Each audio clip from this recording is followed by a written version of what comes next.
Hello everyone. आप सबको सबसे पहले मेरी तरफ से हैप्पी गुड़ी पाड़वा। मैं मुंबई महाराष्ट्र में रहती हूँ, तो हमारे यहाँ ये न्यू ईयर सेलिब्रेट किया जाता है, जिसको हम चैत्री नवरात्रि भी बोलते हैं, चैत्र नवरात्रि। और बहुत सारे लोग इसमें फास्टिंग करते हैं और रामनवमी को सेलिब्रेशन होती है। तो मैं हमेशा कहती हूँ कि आप उपवास रखें या ना रखें, बट अपनी सोच को अच्छा रखिए और कोशिश कीजिए कि हम किसी का कभी बुरा ना करें। तो चलिए, आज मैं आपके लिए एक ऐसा टॉपिक लेके आई हूँ जिसके लिए मुझे लगता है कि मैं जितनी बार भी बोलूं और जितने सेशंस भी डिलीवर करूं या कितना भी गाइडेंस दूं, वो कम पड़ जाता है। अब हर बार मुझको, जैसे मैं कोई सेशन अपलोड करती हूँ या फिर मैं कोई सेशन डिलीवर करती हूँ, तो मुझे क्वेरी आ जाती है कि मैम आप मुझे बताइए मेरा टॉपिक अच्छा है या नहीं, या मैं इसमें क्या एक्सप्लोर कर सकती हूँ। तो मैं हमेशा ये बोलती हूँ कि मैं कोई ऐसे एक्सपर्ट नहीं हूँ, या फिर मैंने कोई ऐसे नहीं है कि मैंने 15-20 बार पीएचडी की है। तो हमें ये याद रखना है कि टॉपिक चूज करने से पहले हम खुद को क्या सवाल पूछे, क्या इंट्रोस्पेक्शन होनी चाहिए, और क्या मुझे लगता है कि मैं डिलीवर कर सकती हूँ, या मैं कर इसके आगे भी और सोच सकते। तो चलिए थोड़े से अपने टॉपिक के लिए क्लैरिटी पर काम करते हैं। मैं हूँ डॉक्टर कवलप्रीत कौर, और मैं हमेशा से अब तक जो भी सेशंस डिलीवर कर रही हूँ, मैं ऐसे कोशिश कर रही हूँ कि मैं खुद को अपग्रेड करूँ और आपको भी कुछ नया इंफॉर्मेशन दे के जाऊँ। तो मेरे चैनल से अब तक आप नहीं जुड़े हैं तो आ जाइए मेरे साथ। और मेरा एक हमेशा का डायलॉग रहता है, मैं हमेशा एक बात बोलती हूँ, एक नोटबुक ऐसी बना लीजिए जिसमें आप कंटिन्यूटी रखें, या अगर आप डिवाइस पर कंफर्टेबल हो, कोई यूज करते हो आईपैड वगैरह जहां पर आप नोट्स लेते हो मोबाइल फोन पर, तो एक कंटिन्यूटी रखिए कि आज हमने कवलप्रीत मैम का ये सेशन अटेंड किया और हमने उसमें से क्या सीखा। ठीक है, एक अच्छा रिसर्चर, क्योंकि आज मैं टॉपिक रिसर्च के ऊपर बोलने लगी हूँ, तो एक अच्छे रिसर्चर हमेशा अपने पास डायरी रखे, या कोई ऐसा ऑप्शन रखे जिसमें आप अपने थॉट्स को एक्सप्रेस कर सकते। कभी कभी रात को थॉट्स आते हैं जब हम सोचने लगते कुछ और है, और हमको लगता है कि ये मुझे दिन भर में क्यों नहीं आया। ओके, तो चलिए ऐसे ही अपनी बुक मेंटेन कीजिए, और चलते इस टॉपिक के ऊपर मैं थोड़ा सा बोल देती हूँ ताकि आपको भी लगे कि मैंने कुछ वर्थ किया। तो confuse about your PhD topic, let's find clarity. अब मैं जब टॉपिक प्रपोज कर रही हूँ तो कौन सी चीजों का मुझे ध्यान रखना है। ठीक है, तो सबसे पहले क्लैरिटी ऑफ रिसर्च इंटरेस्ट। अब ये क्लैरिटी ऑफ रिसर्च इंटरेस्ट किसकी चलती है? क्या रिसर्चर की खुद की डिसीजन है टॉपिक सिलेक्शन, या फिर उनको रिसर्च सेंटर ने टॉपिक दिया है, या गाइड ने दिया है? तो आपको इसके ऊपर भी थोड़ा ध्यान रखना है। और जैसे मैं हमेशा बोलती हूँ हर सेशन में कि इम्पैक्टफुल रिसर्च बनाइए। हम सब डिग्री के लिए कर रहे हैं, हम सबको पता है, हम सबकी प्रोग्रेस होगी करियर में, but make your research impactful. Now, when I say impactful, what do I actually mean? ये मैंने अपनी प्रीवियस वीडियो में भी आपके साथ सेशन में शेयर किया था, बट अब भी मैं आपको कुछ चीजें बताऊंगी कि ऐसी रिसर्च ना करिए कि जिसमें बहुत ज्यादा एक्सप्लोर हो चुका है या अंडर एक्सप्लोर्ड एरिया है। ठीक है, कुछ चीजें हमको याद रखनी है कि research should, a PhD degree should be, we should be able to complete it within 3 years और नॉट मोर देन 4 years। क्योंकि क्या होता है, आप जितना उसको ड्रैग करेंगे, PhD topic keeps of evolving. ऐसा होगा कि मेरा टॉपिक आउटडेटेड हो गया, या मेरे से पहले किसी ने सेम टॉपिक पर पीएचडी फिनिश कर ली, so what new, so what was my contribution. ठीक है, तो ये सारी चीज आपको याद रखनी है। टॉपिक को इतना भी ट्रेंडिंग नहीं लेना है कि मुझे रिव्यू ऑफ लिटरेचर नहीं मिल रहा है या सब उसके ऊपर काम करें। तो हमें अपना रिसर्च इंटरेस्ट देखने से पहले हमेशा क्या याद रखना है कि एक बहुत इंपॉर्टेंट डिसीजन ही है मेरे एकेडमिक्स का।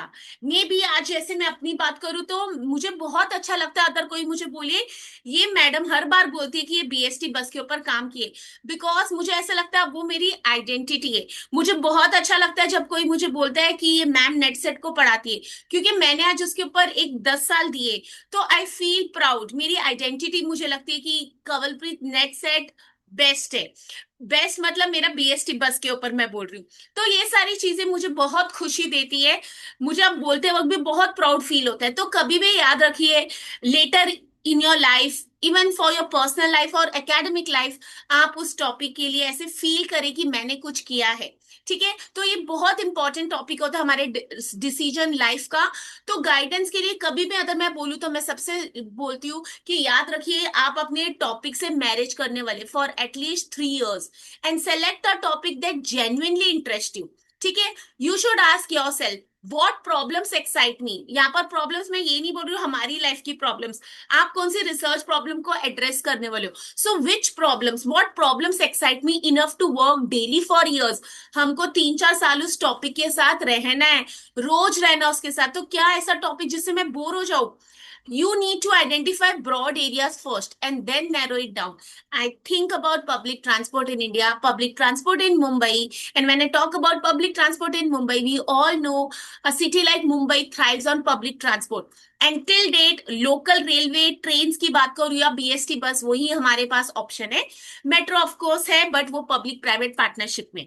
तो avoid choosing topics only because they are trending. ठीक है, कभी कभी हमको ट्रेंडिंग लग रहा है, एआई में मैंने टॉपिक प्रपोज कर दिया, बट मुझे पता ही नहीं मुझे एआई में क्या करना है। Passion sustains motivation during difficult phases. और पीएचडी डिग्री मुझे लगती है ऐसा टाइम होता है, भले आप कितना भी एआई टेक्नोलॉजी यूज करो, हम सबको एक टाइम पर ऐसा स्ट्रेस आता है कि हम पीएचडी से गिव अप करना चाहते हैं। I don't want to finish my PhD. I am sure अगर आज आपकी डॉक्टरेट हो चुकी है या आप मेरा सेशन सुन रहे हो, पीएचडी गाइड हो, या फिर रिसेंटली आप जस्ट सबमिट करके आए हो, आपको याद आएगी वो दिन जब हमको लग रहा था मुझसे अब नहीं होगा एंड मैं क्या ही कर लूंगा करके भी। ओके तो ये हम सबको फेज आने वाला है, तो इसलिए याद रखिए कि कभी भी आपको ऐसे स्ट्रेस आता है तो इट्स नॉर्मल, बट हमको ये भी याद रखना है कि जो मैं टॉपिक करने जा रहा हूँ मुझे उसमें इंटरेस्ट भी और पैशन भी हो, अदर देन ट्रेंड। ठीक है, फिर अब लिटरेचर अवेयरनेस, ये बहुत बहुत इंपॉर्टेंट है। और मैं हमेशा नेट सेट का एक क्वेश्चन होता है, longest stage of PhD is review of literature. We should know what already exist. अब मैंने पिछले अपनी काफी सेशंस में हर बार गाइडेंस में बोलती हूँ, अगर आपके पास अच्छे पेपर्स का एक्सेस है, ठीक है, जो पब्लिश्ड हुए जैसे स्कोपस इंडेक्स जर्नल्स, एबीटीसी जर्नल्स, उसमें आप याद रखिए कि सिस्टमेटिक लिटरेचर रिव्यू एक कॉन्सेप्ट है जिसके अगर आपको पेपर्स मिल जाते हैं तो आपको एग्जैक्टली पता लगता है इस टॉपिक पर ऑलरेडी कितना काम हो चुका है या मैं अब कितना कंट्रीब्यूट कर सकता हूँ। So try to find this papers. I always recommend all my candidates, all my scholars कि you should visit libraries. By libraries I don't only mean e libraries, you must go and talk to the librarian. और जो librarians आपको support करते हैं और उनके पास updated knowledge है, डेफिनेटली वो आपको बता सकते हैं एसएलआर पेपर क्या है और आप कैसे एक्सेस कर सकते हैं। हमको इन रिव्यू ऑफ लिटरेचर में हमेशा आइडेंटिफाई करना है कोई थियोरीज है, जैसे मैं बहुत बार बोलती हूँ, सर्विस क्वालिटी का एग्जांपल देती हूँ, टेक्नोलॉजी एक्सेप्टेंस मॉडल है, आप सोशल मीडिया पर कुछ काम कर रहे हो, आप इन्फ्लुएंसर्स पर कुछ काम कर रहे हो, तो क्या वो थियोरी एग्जिस्टेंस में है। आप इनकम टैक्स के ऊपर कुछ काम करने वाले हो, तो क्या उसके लिए कोई थियोरी है। तो ये हम सबको याद रखना बहुत बहुत जरूरी है। ठीक है, तो you should be able to identify the key theories, major contributions, existing gaps. और रिव्यू ऑफ लिटरेचर को हमेशा सिर्फ पैराग्राफ्स मत समझिए, वो एक क्रिटिकल इवेल्युएशन होना चाहिए। We should try to find out कि टिल डेट क्या कॉन्ट्रिडिक्टरी बातें हुई है, उनका रिजल्ट एक्स ने बोला ऐसे, वाई ने कुछ और बताया, can I propose something new. तो हमको ये भी याद होना चाहिए, हमको एग्जिस्टिंग गैप्स को भी आइडेंटिफाई करना है। It should not only be summary. हमेशा याद रखिए, strong topic often emerges from what is missing or what is unresolved. There can be contradictory results. So can I support the literature review? Can I contribute to the society? तो ये आपको याद रखना है। PhD हमेशा कुछ नया contribute करे। कैसे पता लगता है, अगर रिव्यू ऑफ लिटरेचर थॉरो होगा तो what are the contradictions in existing studies, underexplored populations or context, maybe methodological limitations in the prior work. Okay, and just remember your topic should answer what new knowledge will this research create। क्या मैं ऐसे ही कर रही हूँ या degree के लिए कर रही। ठीक है, मैं ये भी मानती हूँ जब हम इनिशियली स्टार्ट करते हैं हमको कुछ भी नॉलेज नहीं होती, बट एट प्रेजेंट इन 2026 हमारे पास इतने सारे एक्सेस है और कुछ लोग मेरी तरह जो गाइडेंस देना स्टार्ट हो गए, तो मुझे लगता है जो मुझे नहीं पता था अब मैं आपसे शेयर करती हूँ। ठीक है, तो हमेशा याद रखिए, एम्बिशन गुड होती है बट प्रैक्टिकलिटी भी क्रिटिकल होनी चाहिए। आप ऐसी चीजें नहीं प्रपोज कर सकते जो पॉसिबल ही नहीं है। ठीक है, और मुझे किसी मेंटोर ने कहा था एक्चुअल पीएचडी हमारी स्टार्ट होती है पीएचडी के बाद, एक्चुअल रिसर्च, क्योंकि ड्यूरिंग पीएचडी हमारे पास बहुत सारे कॉन्स्टेंट्स होते हैं, टाइम कॉन्स्टेंट, लिमिटेशंस, डिग्री नहीं हुई, किसी का एसोसिएट प्रोफेसर पेंडिंग है, किसी का कैस पेंडिंग है, किसी को जॉब चाहिए, किसी को एप्लीकेशन के लिए चाहिए कि मेरे नाम के आगे डिग्री लग जाए। तो ये सारी चीजें जितनी जल्दी फिनिश हो जाए उतना बहुत अच्छा। रिसर्च गैप आइडेंटिफाई कीजिए किसी की थीसिस का कंक्लूजन, लिमिटेशंस पढ़िए, स्कोप पढ़िए, वहीं से आपको समझ आएगा how do we find a research gap. जितना स्ट्रॉन्ग रिव्यू ऑफ लिटरेचर, उतनी स्ट्रॉन्ग आपकी पीएचडी, उतने स्ट्रॉन्ग आपके ऑब्जेक्टिव्स, उतने स्ट्रॉन्ग आपका क्वेश्चनर। एंड डेफिनेटली जब सब कुछ इतना अच्छा हो रहा है तो रिजल्ट्स भी बहुत अच्छे ही आएंगे। डिग्री 3 साल में अच्छी लगती है, 10 साल में नहीं। XYZ फैक्टर्स अगर कंट्रोलेबल नहीं है तो वो बहुत अलग बात है। बट जब आप ऐसा टॉपिक प्रपोज करो तो ये सारी चीजें याद रखिए कि आप ऑन द जॉब कर रहे हैं, आपको कितना टाइम मिलेगा। और मैं हमेशा एडवाइस करती हूँ सब जो भी मुझसे पूछता है suggestions, treat your PhD and NET SET as a family member. The way you prioritise your family, the way you give regular time to your kids, maybe your family members or your job, PhD और NET SET की पढ़ाई को भी उतना time दीजिए। Nobody is going to help you and nobody is going to save you, it is only you who is going to decide for your career and yourself. तो ये आपकी जिम्मेदारी है, ठीक है। फिजिबिलिटी एंड स्कोप पता होना चाहिए, क्या मुझे डेटा कलेक्शन हो जाएगी, टॉपिक इतना नैरो तो नहीं है कि मैं सिर्फ एक उससे रिसर्च पेपर बना सकूं। जब हम अपना टॉपिक प्रपोज कर रहे हैं हम बहुत एम्बिशियस होते हैं, हमको लगता है हमसे अच्छा कोई नहीं है। तो याद रखिए कि फीसिबिलिटी है, कौन सी फीसिबिलिटी, डेटा कलेक्शन हो पाएगा कि नहीं, मैं कोई ऐसा सेंसिटिव डेटा, टारगेट ऑडियंस तो नहीं है जहां से मुझे डेटा मिलेगा ही नहीं। हमने प्रपोज करने के लिए तो बहुत बड़ी बड़ी बातें कर दी, but finally is it possible? तो ज्योग्राफिकल बाउंड्रीज, आप कौन से पॉपुलेशन से बात करने वाले हो, आपको डेटा कहाँ से मिलेगा, गवर्नमेंट के कुछ सेक्टर पर आपने काम किया, क्या गवर्नमेंट डेटा अपलोड कर रही है, ठीक है, will I have access to such data, ये सारी चीजें आपको याद रखनी, ठीक है। थीसिस मैनेजेबल होनी चाहिए और इतना नैरो टॉपिक नहीं होना चाहिए कि मैं कुछ कर ही ना सकूं, इतना ब्रॉडर टॉपिक नहीं होना चाहिए कि मुझे ऐसा लगे मेरी थीसिस मेस बन गई हो। तो ये सारी चीजें भी ध्यान में रखनी है। Alignment with supervisor and institution, ये तो बहुत बहुत इंपॉर्टेंट बात है। कुछ कॉमन स्ट्रगल्स होते हैं हमारी, हमारे मेंटोर से बात नहीं होती, या मेंटोर की सोच मुझसे अलग है, या फिर मुझे प्रॉपर गाइडेंस समझ नहीं आ रहा है। तो ये सब के लिए आपको अपनी रिलेशनशिप बिल्ड करनी है, ठीक है। और I believe as a teacher, as a candidate, कि जितना मुझे मेरे गाइड सपोर्ट करेंगे उतना अच्छा मेरा वर्क होगा। ओके, तो आप हमेशा ऐसे रिलेशनशिप्स बनाइए कि कभी भी कोई डिसीजन अपने मेंटोर से पूछे बिना नहीं कीजिए। अपनी रिसर्च रिव्यू कमिटीज को सीरियसली लीजिए।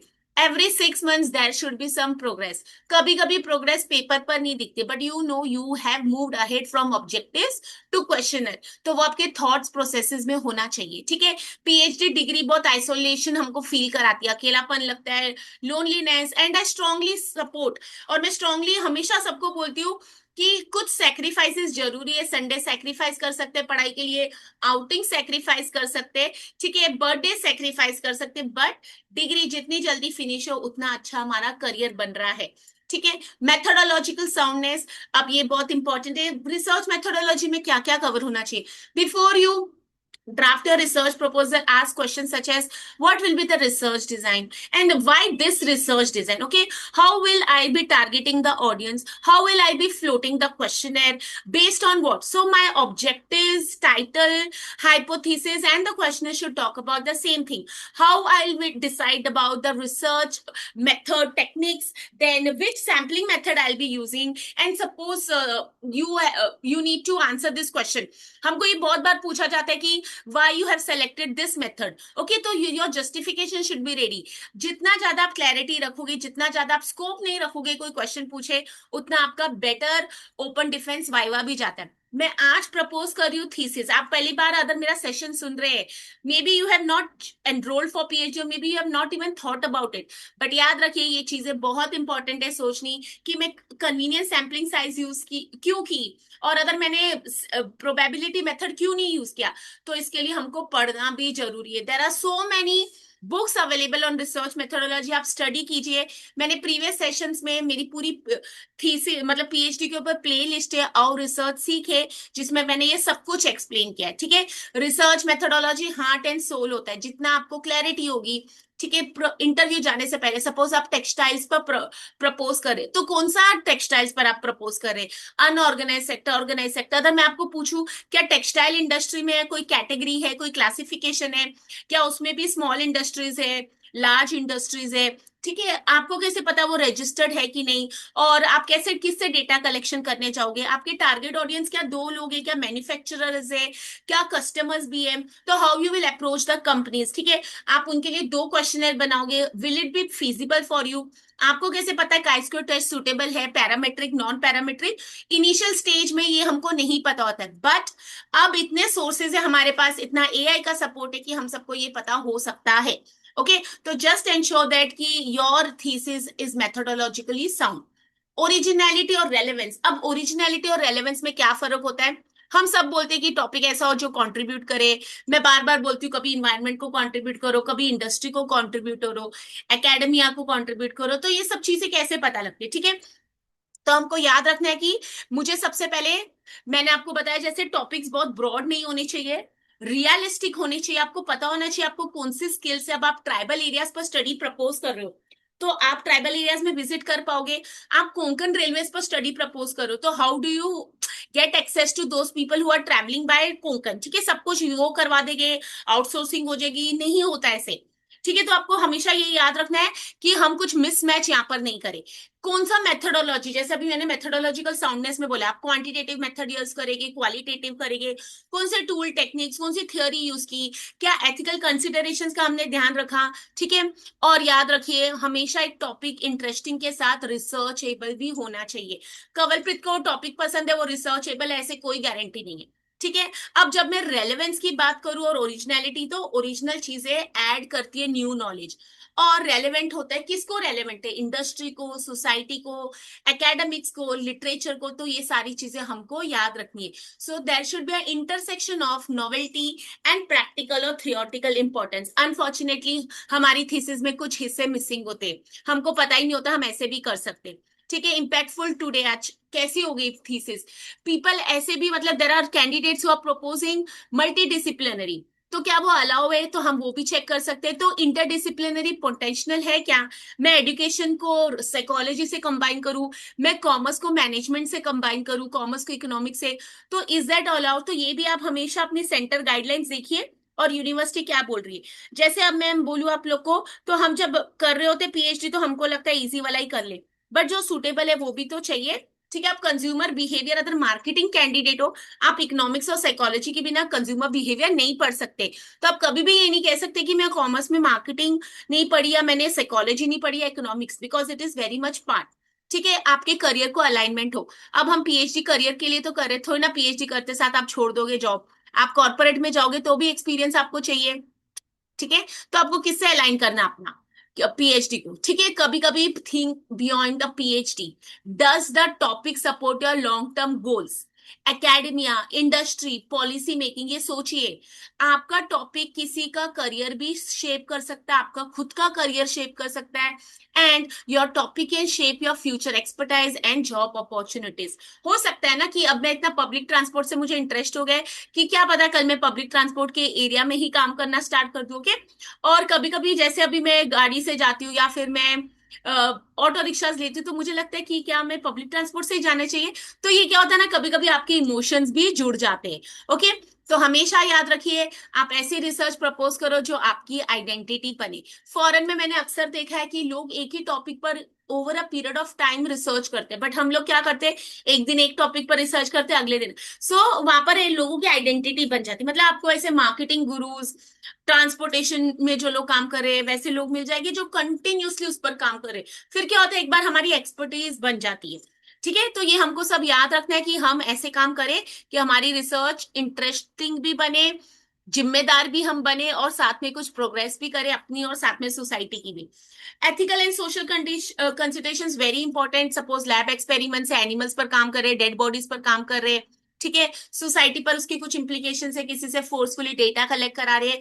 आजकल एथिक्स आर वेरी इंपॉर्टेंट, और कुछ कुछ इंडस्ट्रीज में, कुछ कुछ रिसर्च एरियाज में, डोमेन्स में, और कई सेंटर्स में आपको हमेशा रिसर्च का सर्टिफिकेट भी देना पड़ता है। कोर्स वर्क के अलावा आपने एथिकली परमिशन लिए कि नहीं, वो भी आपको एथिक्स बोर्ड से परमिशन लेनी पड़ती है। ठीक है, क्योंकि किसी टॉपिक को अगर हार्म हो रहा है रिस्पोंडेंट्स को या किसी को, तो वो भी आपको बताना होता है।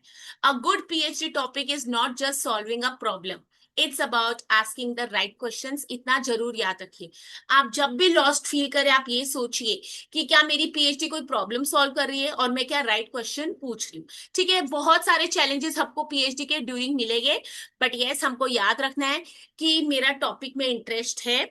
Do I care about this deeply? Along with this, you should think whether the research study is feasible for a PhD, which is going to मतलब maybe it will take 3 to 4 years to finish off. फिर हमको ये भी याद रखना है कि trending ले रहे हैं तो डेटा अवेलेबल होगा कि नहीं, लिटरेचर अवेलेबल होगा कि नहीं, does it align with the interest of my research supervisor, my university guidelines, gap है कुछ नया एक्सप्लोर कर पाएंगे कि रिपीटेडली सेम चीजें कर रहे हैं, फीसिबिलिटी है तो याद रखिए क्या मैं उसको रियलिस्टिकली कंप्लीट कर पाऊंगी कि एम्बिशियस रखा था।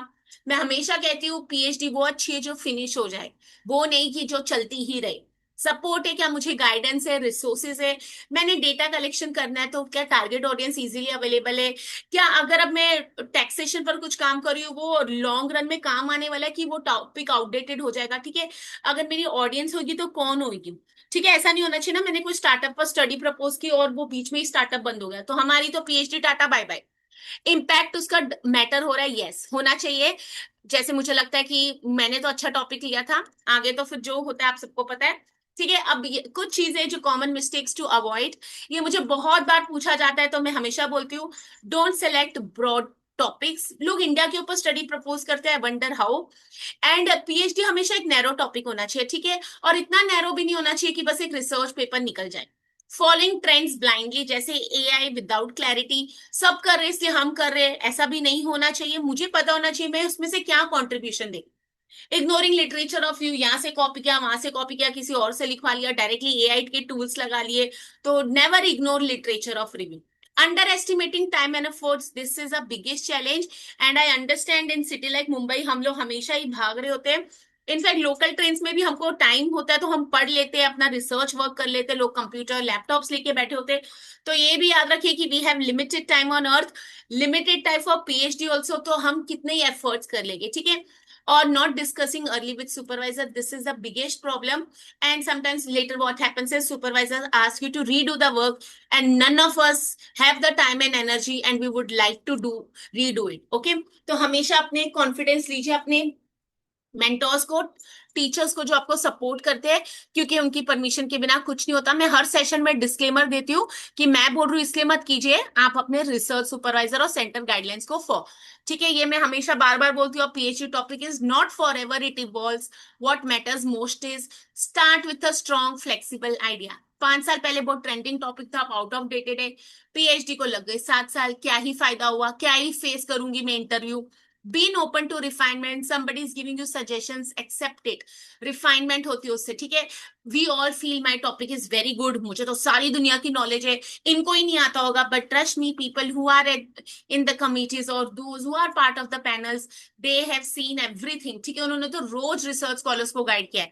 तो accept those criticisms positively, understand they are giving you constructive feedback. nobody wants you to do something which is not required। Staying consistent and curious, her researcher को क्यूरियस रहना बहुत बहुत जरूरी है। ठीक है, be open to ideas.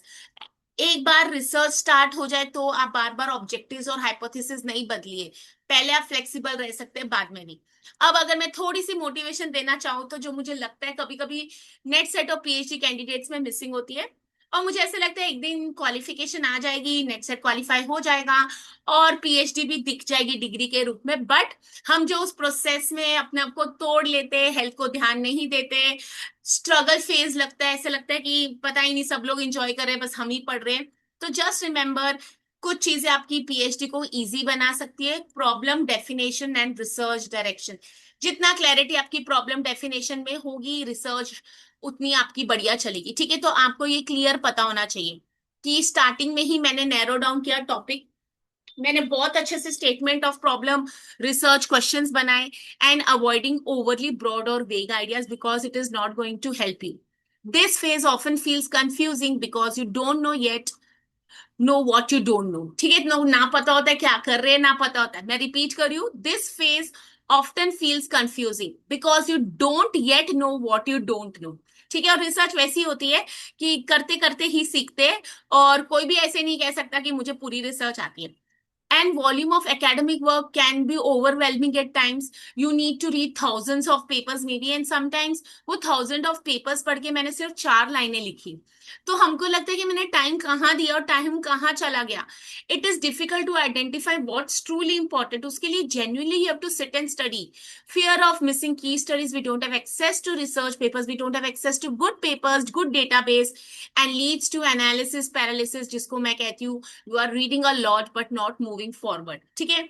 Newspaper पढ़ना, movies देखना अलग बात है, और रिसर्च में सोचना लिखना कंप्लीटली डिफरेंट है. रोज लिखने की प्रैक्टिस करिए.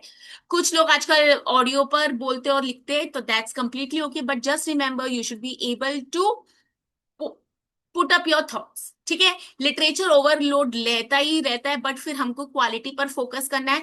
अगेन क्वालिटी क्या है, this becomes a challenge. Identify genuine research gap. ये आप कभी कर सकते हो जब आपको टॉपिक से प्यार हो, आप मेहनत करो, आपको इंटरेस्ट लग रहा है. ठीक है. And finding something new is harder than it sounds. बहुत लगता है कि हम तो कर ही लेंगे, then many ideas have already been explored. gaps may be too complex or too small. There is always a possibility risk of duplication. मैंने आपको बहुत सारी वेबसाइट्स बताई है जहां पर आप जाके शेयर कर सकते हैं. मैंने रिसर्च डेटाबेस पर भी पूरी वीडियो बनाई है, गूगल स्कॉलर से लेके शोधगंगा तक. आप मेरी और रिसर्च सीखे की प्लेलिस्ट ओपन करके हर वीडियो का टाइटल चेक करके आप जोन से फेज पर हो, जोन से स्टेज पर हो पीएचडी के, आपको जरूर रेफर कीजिए. दिस इज, मैं कहती हूँ this is one of the most intellectually demanding stage. कौन सा वाला, statement of problem, research gap, ये सब ढूंढने का. ठीक है. अच्छा आइडिया है बट उसकी एग्जीक्यूशन समझ नहीं आ रही, again it will be a challenge. खाना अच्छा बनाते, परोसना नहीं आता. ठीक है. You need to understand, you need to choose the right research design. You can also learn new tools, software और techniques during your research. Data collection की डिफिकल्टीज तो कभी भी आ सकती है. डेटा एनालिसिस की कॉम्प्लेक्सिटीज हमेशा रहती है. मैं कहती हूँ आप रिसर्च ऐसे स्टैटिस्टिशियन को आउटसोर्स कर रहे हो जो आपको पूरी पीएचडी करके दे रहा है, तो मेक्स नो सेंस. ठीक है. Sometimes I feel will you be able to face yourself. ठीक है. और एथिक्स भी तो कुछ कहते हैं. ऐसे स्टैटिस्टिशियन के पास जाइए जो आपको डेटा एनालिसिस करके दे रहे हैं और आपको इंटरप्रिटेशन में सपोर्ट कर रहे हैं. Always sit with your statistician. ठीक है. मैंने देखा है बहुत सारे कैंडिडेट्स मुझे मैसेज करके बताते हैं कि मैम हमने इतना पे किया है, हमारा काम डिले हो रहा है, बता रहे नहीं है वो क्या करना है.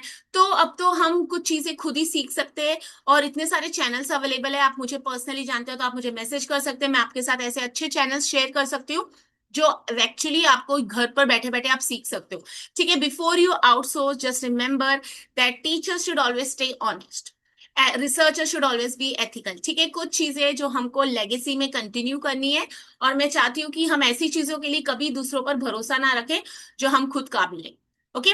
तो मैनी रिसर्चर्स फील अनप्रिपेयर्ड, तो इसलिए हम दूसरों से हेल्प लेने स्टार्ट हो जाते हैं.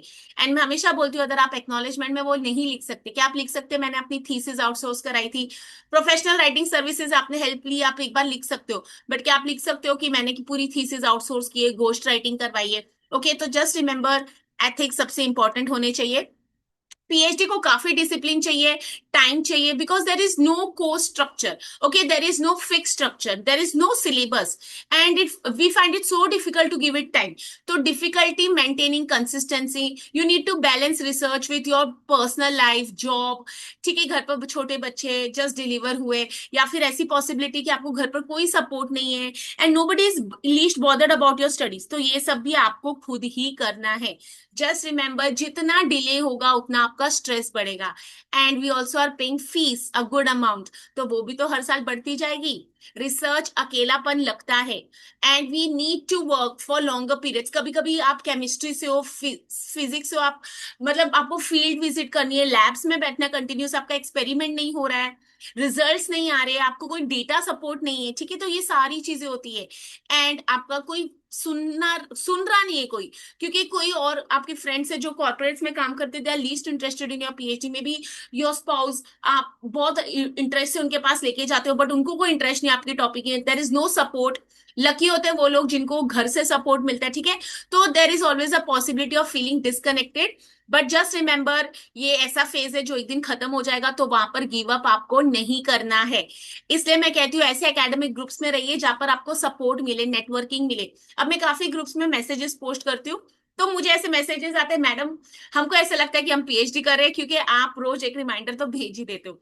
तो I feel also so good, और मुझे लगता है कि यस, ये होना चाहिए हमारे थोड़ी नेटवर्किंग ऐसी कि जहां पर हमको पॉजिटिव मोटिवेशन मिल रही है। ओके, तो टाइम मैनेजमेंट और कल करेगी वो हम सब करते हैं। ऐसी हरकतें मुझे लगता है कि इस लेवल पर नहीं करनी चाहिए, बिकॉज हमारा क्या नुकसान हो रहा है, हमारा टाइम बढ़ रहा है और हमारी फीस जा रही है। ओके, और जितना जल्दी करियर स्टार्ट होगा उतनी ब्यूटीफुल लाइफ होगी। मेंटोर का सपोर्ट मिले तो बहुत ही बढ़िया है। ऑलवेज मतलब try to keep good relationships with your mentor and statistician. ठीक है, rejection and criticism part of PhD है। प्रपोजल पसंद नहीं आया, 15 बार रिवाइज किया, टॉपिक सेलेक्ट नहीं हुआ, 21st टॉपिक सेलेक्ट हुआ, फिर पेपर लिखा तो वो भी पसंद नहीं आया, रिव्यूअर से भी रिजेक्ट हो गया, कमिटी ने भी रिजेक्ट कर दिया, तो ये सब पार्ट है, तो एक्सेप्ट कीजिए। जहां पर हम गलत होते हैं हम इम्प्रोवाइज कर सकते हैं। मैं बोलती हूँ अगर आप ग्रामरली यूज कर रहे हो तो पहले गाइड से परमिशन लीजिए कि यूज कर सकते हैं कि नहीं। ठीक है, इट्स ओके, हमारे पास बहुत सारे एआई टूल्स, आप बहुत सारे चैनल्स देखते होंगे यूट्यूब पर जाकर, आपको easy way to do PhD है। बट मैं बोलूँ अगर आप खुद से कर रहे हो ना, तो आपको एआई की भी हेल्प नहीं चाहिए, and you will actually learn. और पैराफ्रेजिंग और प्लेजरिज्म की तो बिल्कुल भी टेंशन आएगी नहीं। ठीक है, और स्टूडेंट गाइड रिलेशनशिप हमेशा क्रूशल होना चाहिए, क्योंकि मिस अलाइंड एक्सपेक्टेशंस बहुत प्रॉब्लम्स क्रिएट करते हैं। There is a possibility you have to redo your PhD, because if it is not in alignment with your guide's expectation, और अदर गाइड बहुत busy, उनको टाइम नहीं मिल रहा है, तो चैलेंजेस है, तो आपको हमेशा उनसे कम्युनिकेट रखनी है। Just remember, significantly impact progress and moral. अपना कॉन्फिडेंस नीचे नहीं होने देइए। हमेशा रिजेक्शन मिल सकती है, कोई बात नहीं, क्रिटिकल फीडबैक मिल सकता है, उसको पॉजिटिवली लीजिए। और just remember, devote time, quality time. आप ये फेज में ना सिर्फ पीएचडी नहीं कर रहे हो, ट्रस्ट मी, पूरी पर्सनैलिटी डेवलपमेंट हो जाएगी। मैंने अपने गाइड से बहुत कुछ सीखा, पेशेंस तक सीखा। ठीक है, तो ये हर पीएचडी स्कॉलर सीखता है, और आगे जाके आपको वो अपने करियर में हेल्प होने ही वाला है। ओके, हम जब रिजेक्ट होते हैं ना, it become so discouraging, give up करना है। बट रिमेंबर, इनिशियल जितना आप डिस्करेजमेंट आपको लगता है, लो मोरल लगता है, अगर आपने वो क्रॉस कर लिया फेज, ट्रस्ट में आप आगे जाके सबको गाइडेंस देंगे, जैसे आज मुझे लगता है कि मैं दे रही। और बहुत रिसर्चर्स को लगता है कि, ये मैं हमेशा बोलती हूँ, सेल्फ डाउट, मुझे तो कुछ आता ही नहीं है, सब मुझसे बढ़िया कर रहे हैं, उनकी तो स्कोपस पब्लिकेशंस हो गई है, मेरे को तो क्वेश्चनर भी नहीं बन पा रहा है। फिर एक होता है कि मुझे कुछ नहीं आता, मैं ही सबसे डम हूँ, मुझे तो बिल्कुल भी कुछ नहीं आता। And many researchers feel this and experiences. तो again I say, part of PhD life, accept it, don't give up. It's okay to cry, it's okay to stop, but it's not okay to get back. ठीक है, resilience power बहुत strong होना चाहिए, कितने भी challenges है मुझे करने। देखिए, पीएचडी के साथ आपकी लाइफ नहीं रुक जाएगी ना, घर पर भी प्रॉब्लम्स आएगी, you may lose loved one, फिर कभी कोई स्ट्रगल्स एक्स वाई जेड, जैसे भी वॉर चल रही है, तो I don't know how many of us are impacted because of it. किसी के घर हो सकता है आज गैस नहीं हो, तो ये सारे चैलेंजेस तो खत्म नहीं होंगे, बट पीएचडी भी तो हमारी जिम्मेदारी अब ली है। ये तो नहीं सोच सकते ना कि वॉर हो गई तो दुनिया ही खत्म और मैंने पीएचडी क्यों एनरोल किए। ठीक है, तो जब तक हम अलाइव है तो ये काम करना ही है। ओके, ऐसे मैं मजाक नहीं कर रही हूँ, बट यस, मुझे ऐसे मैसेजेस भी आते हैं कि मैम अब तो वॉर होने वाली है, क्या ही कर लेंगे। ठीक है, तो वर्क लाइफ बैलेंस आपके हाथ में है। और uncertainty and lack of immediate results, ये तो कोई भी नहीं प्रेडिक्ट कर सकता अपने 6 मंथ्स पहले क्या क्या, नेक्स्ट 6 मंथ्स में क्या रिजल्ट आ रहा है। आप सिर्फ अपने क्वेश्चन और डेटा कलेक्शन अच्छे से कर सकते हैं, तो रिजल्ट कैसे आएगी उसके ऊपर डिपेंड है। राइटिंग की तो बहुत ही स्ट्रगल है, बट ट्रस्ट मी, जिस दिन आप सुनोगे ना डॉक्टर है, डॉक्टर कवलप्रीत, बहुत बहुत खुशी होती है। ठीक है, भले वो एक दिन की खुशी हो, बट ऐसे लगता है कि हमने लाइफ में कुछ अचीव किया। And many of us are not going to go for post doctoral और इसके ऊपर की कोई डिग्री, तो इसको बहुत प्यार से कीजिए, मैं कहती हूँ। Let's make our PhD journey useful. Start with purpose, not just a topic. मकसद होना चाहिए अचीवमेंट कंट्रीब्यूशन का, सिर्फ टॉपिक से नहीं। मेरे लिए बीएसटी बस एक गाड़ी नहीं थी, एक ट्रांसपोर्टेशन मोड नहीं था, it was my daily life. ठीक है, आज मैं खुद बोलती हूँ कि अगर मेरे पास कैपेसिटी है अफोर्ड करने की, ठीक है, गाड़ियां, पेट्रोल, या फिर मैं बोलूँ ओला उबर भी, बट अगर मेरा पैसा बच रहा है पब्लिक ट्रांसपोर्ट में जाके, अब देखिए, अब मैं जहां पर रहती हूँ वहां से मुझे स्टेशन रहता है, कम से कम आई स्पेंड 40 रुपीज एक टाइम का स्टेशन जाने के लिए, ट्रेन तक जाने के लिए। तो अब कैसा होता है ना, अगर मैं 40 रुपीज दिन में, अब वो ऐसा हो गया मुंबई इज डग अप, तो 40 रुपीज तो बन रहा ही नहीं है, वो 50 रुपए ही जा रहा है। तो अगर 50 और मैं 4 बार कर रही हूँ, 2 बार आना जाना फिर घर जाना वापस, तो क्या हो रहा है मेरे दिन के 200-250 रुपए तो ऐसे ऑटो रिक्शा पर ही जाते हैं। अगर मेरे पास पब्लिक ट्रांसपोर्ट है तो एसी बस तो मुंबई में 12 रुपए की है और नॉन एसी तो 10 रुपए की है, तो I am spending only 40 rupees. तो आप सोचिए मेरा 150 रुपया बच रहा है। And I want to save. ठीक है, सबकी अपनी अपनी प्रायोरिटीज है, और मैंने रिसर्च में ये भी देखा है कि people feel insulted to travel by public transport. अब है ऐसा भी section, but who does not want to save money, I believe. ठीक है, तो इतना अच्छा पब्लिक ट्रांसपोर्टेशन होना चाहिए मुझे लगता है। तो ये चीजें ना मेरे दिल से आती है। तो हमेशा एक पर्पस होना चाहिए लाइफ में other than your degree and your marks. Focus on impact, not just completion. Completion तो हो ही जाएगा। बहुत रेयरली किसी की पीएचडी रिजेक्ट होती है, तो याद रखिए हम अब तक इतने क्वालिटी लेवल पर गए नहीं है। तो थोड़ा सा तो इम्पैक्ट हमें होना चाहिए। क्या मैंने बच्चों के लिए कुछ कर दिया, स्टूडेंट्स के लिए, क्या मैंने कोई सोसाइटी के लिए कर दिया, कोई वुमेन एम्पावरमेंट के लिए कर दिया, या फिर मैंने कुछ ऐसी टेक्नोलॉजी बना दी जिससे साइबर सिक्योरिटी को फायदा हो रहा है। ठीक है, ये वो सारी चीजें हो सकती है। बिल्ड स्ट्रॉन्ग रिसर्च स्किल्स, ये तो डेवलपमेंट स्टेज से चलता है और ये चलना ही चाहिए। Engage with the research community, very important. Thought process change होते हैं आजकल तो। लिंक्डइन और मतलब कितने सारी जगह है सोशल मीडिया जहां पर लोग अपनी वर्क को शो कर रहे, विजिबिलिटी बढ़ा रहे। तो talk to them and you never know. और मैं अब इस स्टेज पर हूँ, ये मैं मानती हूँ, कितने ज्यादा भी आप बिजी हो, जब आपको इंटरेस्टिंग वर्क लगेगा ना, you will talk to people, because वो आपका एरिया ऑफ इंटरेस्ट है।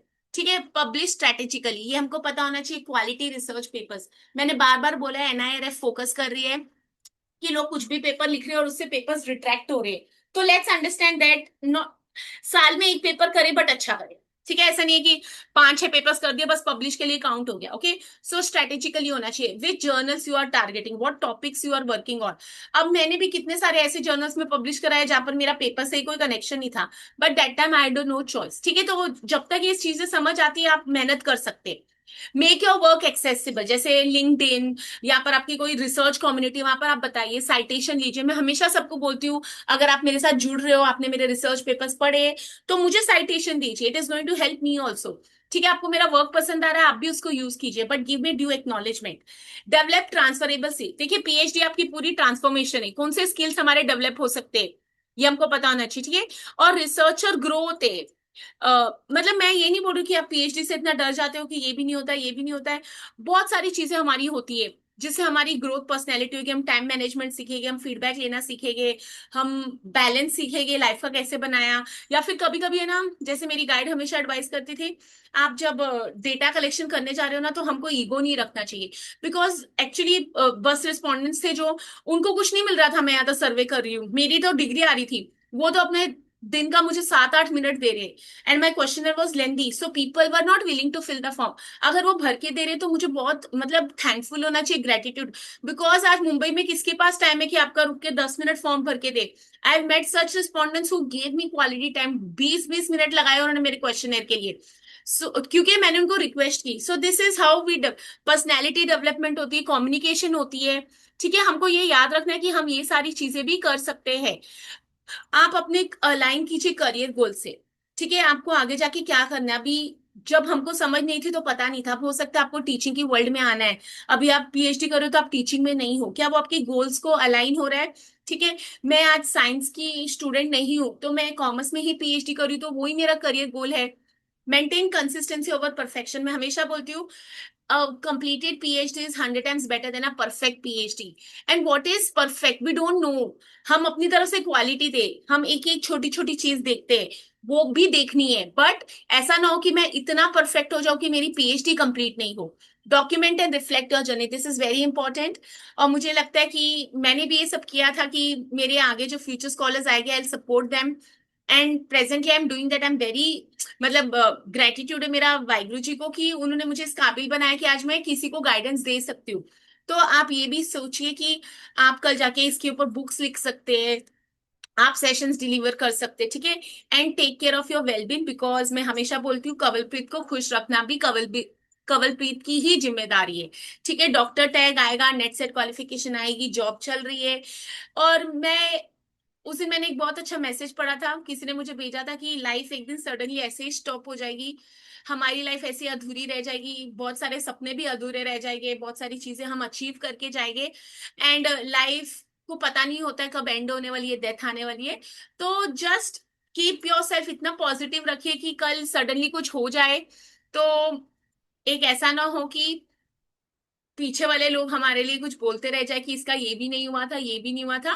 तो थोड़ा सा लाइफ को, अपने आप को अच्छे से रखिए। पढ़ाई ये हो जाएगी, लाइफ के स्ट्रगल्स तो एंड ही नहीं होते, मुझे लगता है लाइफ एंड हो जाती है। तो ये सारी चीजें मुझे लगता है कि एक बहुत हेल्प होती है अगर कोई हमारा सपोर्ट कर रहा हो। मैं हमेशा अवेलेबल रहती हूँ, मैंने कितने रिसर्चर्स की सपोर्ट की है। And I don't even cost, मतलब फीस चार्ज कुछ नहीं करती हूँ। मुझे ऐसा लगता है कि कुछ चीजें अगर मैं गिव बैक कर रही हूँ तो मुझे बहुत अच्छा लगता है कि किसी का आज मेरी हेल्प से, या मैंने कुछ सपोर्ट कर दिया, कुछ बोल दिया, तो उनकी लाइफ में उनको एक सपोर्ट मिल गया। ठीक है। अगर आपको लगता है कि मैं आपको सपोर्ट कर सकती हूँ, आप मुझे मैसेज कर सकते हैं। अगर आप मुझे पर्सनली जानते हैं तो आपको पता है मैं बहुत सारे एकेडमिक सपोर्ट करती हूँ ग्रुप्स को, जहाँ पर मैं इंफॉर्मेशन भी शेयर करती हूँ और मैं सेशंस डिलीवर करती हूँ कॉलेजेस के लिए। तो अगर आपको लगता है आप पीएचडी का कोर्स वर्क प्लान करें या नेट सेट गाइडेंस सेशंस, तो मुझे इनवाइट कीजिए। I be happy to deliver a session for your college. And stay motivated. Life में रोज कुछ नया बिगनिंग कर सकते हैं, तो बहुत ही अच्छा ऑस्पिशियस डे है गुड़ी पाड़वा का, मैं बोलूंगी। तो लेट्स होप कि वर्ल्ड में भी पीस हो। मैं सिखिज्म से बिलोंग करती हूँ, तो हमारी तो प्रेयर में हमेशा ही होता है सर्वदा भला। मतलब हम अपनी प्रे करने से पहले बोलते हैं सबका भला। And we also use the word चढ़ती कला। मतलब कभी कोई आपको पूछे आप कैसे हो, तो हमेशा बोलना चाहिए चढ़ती कला। Trust yourself, trust the process, trust the journey. Life is difficult for each one of us, so let's be kind to others. Okay. मैं बिलीव करती हूँ कंपटीशन नहीं होना चाहिए, it should be collaboration. Okay, तो चलिए, मैंने बहुत ज्यादा बोल दिया आज। बट अगर आपको मेरा सेशन पसंद आ रहे हैं तो मेरे चैनल से जुड़ जाइए, लाइक शेयर सब्सक्राइब कीजिए, कमेंट्स भी कीजिए। और अपने friends, UG friends, contacts, PhD जो आपके कर रहे हैं नेटवर्क में, उनसे मेरी वीडियोस को भी शेयर कीजिए। मेरे चैनल पर बहुत सारी वीडियोस अपलोडेड है, यूजीसी नेट जर्नल पेपर 1 और पेपर 2 कॉमर्स, जो कॉमर्स और मैनेजमेंट कैंडिडेट्स को हेल्प करती है। अब तक महाराष्ट्र स्टेट एग्जामिनेशन के फॉर्म्स रिलीज नहीं हुई है। मुझे बहुत बार क्वेरीज आ रही है, पॉसिबिलिटी हो इस बार एग्जाम नहीं हो, क्योंकि 2 साल बाद उनको वापस से रिन्यू एक्रेडिटेशन उनकी रहती है। तो may be that is a possibility है, मैं खुद से सोच रही हूँ। और नहीं तो लेट होने वाला होगा एग्जाम। यूजीसी नेट तो हर बार दिसंबर में और जून में आता ही आता है, तो अभी जून में एक्सपेक्टेड है। तो प्रिपरेशन को पीछे मत रखिए। All I can say is, paper कितना भी डिफिकल्ट हो, पीएचडी कितनी भी डिफिकल्ट हो, मेरा कंट्रोल सिर्फ मेरी मेहनत पर है। तो लेट्स डू दैट। एंड इतनी अच्छी मेहनत कीजिए कि याद रखिए, लोग तारीफ आपके सक्सेस के बात करते हैं, ड्यूरिंग में जो अगर सपोर्ट कर दिया तो बहुत ही बढ़िया। ओके। तो चलिए, मेरे चैनल को लाइक शेयर और सब्सक्राइब कर दीजिए, वीडियोस को एंड तक देखा कीजिए, और मुझे मैसेज कीजिए अगर आपको किसी सेशन पर मेरी हेल्प चाहिए तो। फिर मैं मिलती हूँ आपसे नेक्स्ट सेशन के। टिंगल take care, may you all qualify. और अगर आप पीएचडी स्टेज पर है सबमिशन के लिए, तो ऑल द बेस्ट। और अगर आपकी पीएचडी कंप्लीट हो जाती है, नेट सेट क्वालिफाई हो जाता है, तो मुझे जरूर बताइए, मुझे भी काफी खुशी होगी। Take care and God bless you all.